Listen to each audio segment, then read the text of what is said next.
Sumainyo ang Panginoon, at sumaiyo rin. ang mabuting balita ng Panginoon ayon kay San Lucas. Papuri sa iyo, Panginoon.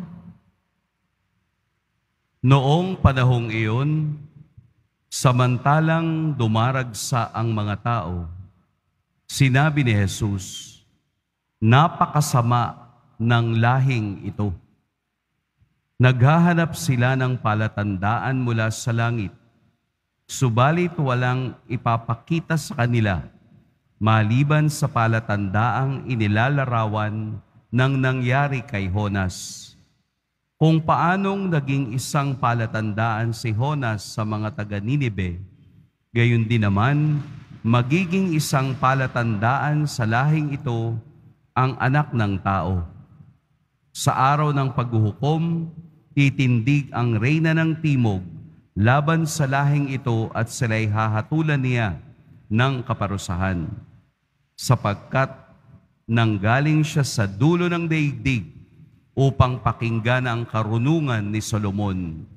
Ngunit nadihamak kay Solomon ang naririto. Sa araw ng paghuhukom ay titindig ang mga taga-Ninive laban sa lahing ito at hahatulan ng kaparusahan, sapagkat nagsisisi sila dahil sa pangangaral ni Jonas, ngunit higit na dihamak kay Jonas ang naririto." Mga kapatid, ang mabuting balita ng Panginoon. Pinupuri ka namin, Panginoong Hesukristo. Magsiupo muna po ang lahat. Magandang umaga po sa lahat. Ang ebanghelyo ngayong araw ay pagpapakita ng isang palatandaan na ang mga taong nakasaksi sa kapangyarihan ni Jesus nang siya'y nagpapakita ng mga himala ay naghahanap pa rin ng palatandaan. Palatandaang hinahanap nila na sana ang taong ito ay tunay na propeta at sugo ng Diyos. Kaya gayon na lamang ang sinabi ni Jesus na medyo mabigat. Napakasama ng lahing ito. Medyo mabigat po yun. Yung sabihan kayo ng napakasama ng lahing ito ay disbelief.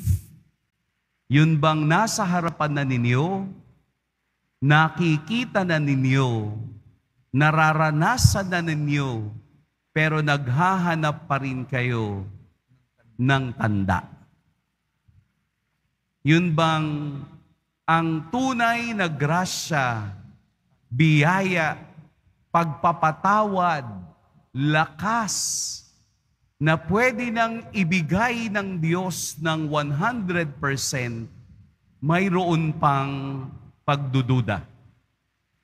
Mayroon pang pagtatanong. Kaya gumamit si Jesus ng dalawang kasaysayan. Ang kasaysayan ni Jonas nang siya ay nagpangaral sa Ninive na 3 araw na si Jonas ay nasa tiyan ng balyena. At yun namang Reyna ng Timog ay pumunta kay Solomon upang makarinig ng mga salitang full of wisdom na galing kay Solomon. Yun ngang dalawang yun na pangyayari sa buhay nila o sa kasaysayan nila ay nagpabilib sa mga tao nung panahon nila. Bakit nung henerasyon ni Jesus, eto na ang 100% na Espiritu ng Diyos ay hindi pa rin naniniwala. Mayroon pa ring pagdududa at paghahanap ng tanda. Ngayon ay panibagong henerasyon. Henerasyon na wala naman talagang pinagkaiba.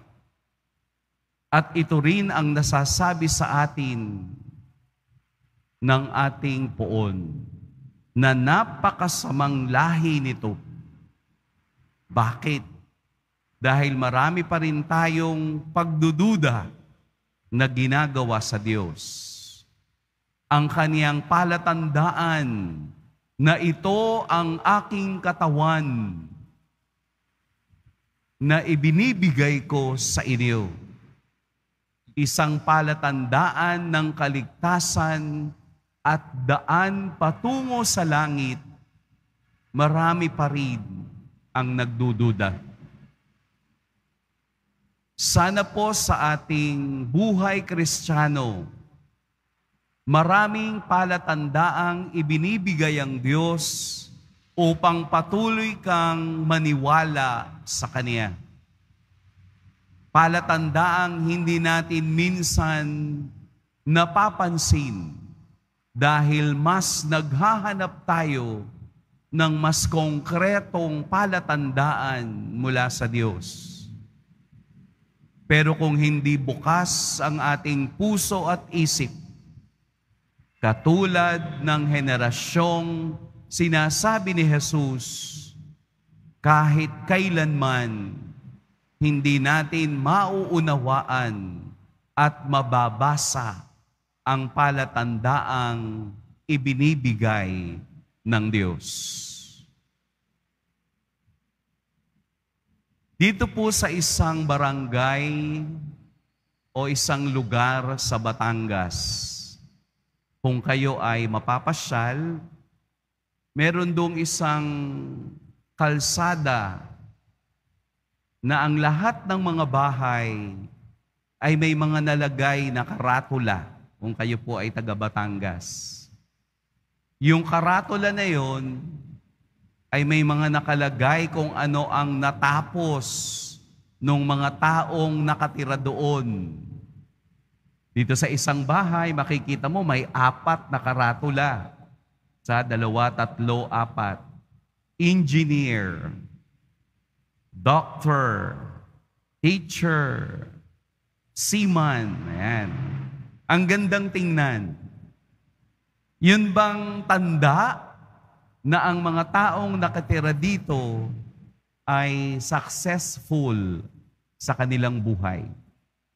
Na sa likod ng mga tanda na yan, ng mga signs na yan, ay mayroong pagpupunyagi at pagtsatsaga upang makamit nila yung bagay na gusto nila. Kaya mas maraming tanda, mas successful yung bahay. Napakaganda. Hindi ba sa ating bahay, sinasabit natin yung ating mga diploma? Kasi tanda ito ng ating pagtsatsaga. Karangalang ibinibigay natin at ipinapakita sa lahat na ako ay isa ng ganap na professional. Pero sa likod niyan, hirap at pagod ang aking puhunan. Ang tanda ng krus ay hindi lamang palamuti, kung hindi tanda na sa likod ng katotohanang may krus, may taong tumubos sa kasalanan ng tao. Isang tanda ng awa at biyaya ng Diyos na palagi nating binabalikan dahil umaagos palagi ang biyayang ito sa gustong humingi at sa gustong maranasan ang pagmamahal ng Diyos. Kaya nga kung maglalagay kayo ng tanda, gawin nating makabuluhan at makatotohanan na nakaugnay sa ating pag-ibig at paniniwala sa ating Diyos, sa poong Jesus Nazareno. At ang araw na ito ay tanda ng ibinigay niya na ang araw na inumpisahan ng pagbibiyaya ay magpapatuloy hanggang ako ay magtiyaga sa paniniwalang kasama ng hirap at pasakit, patuloy akong magbubunyi sa hamon ng buhay. Gawing masaya at positibo ang Lunes upang buong linggo ay positibo at masaya ang buhay mong nakasalalay sa Diyos. Pagpalain tayo ng poong may kapal.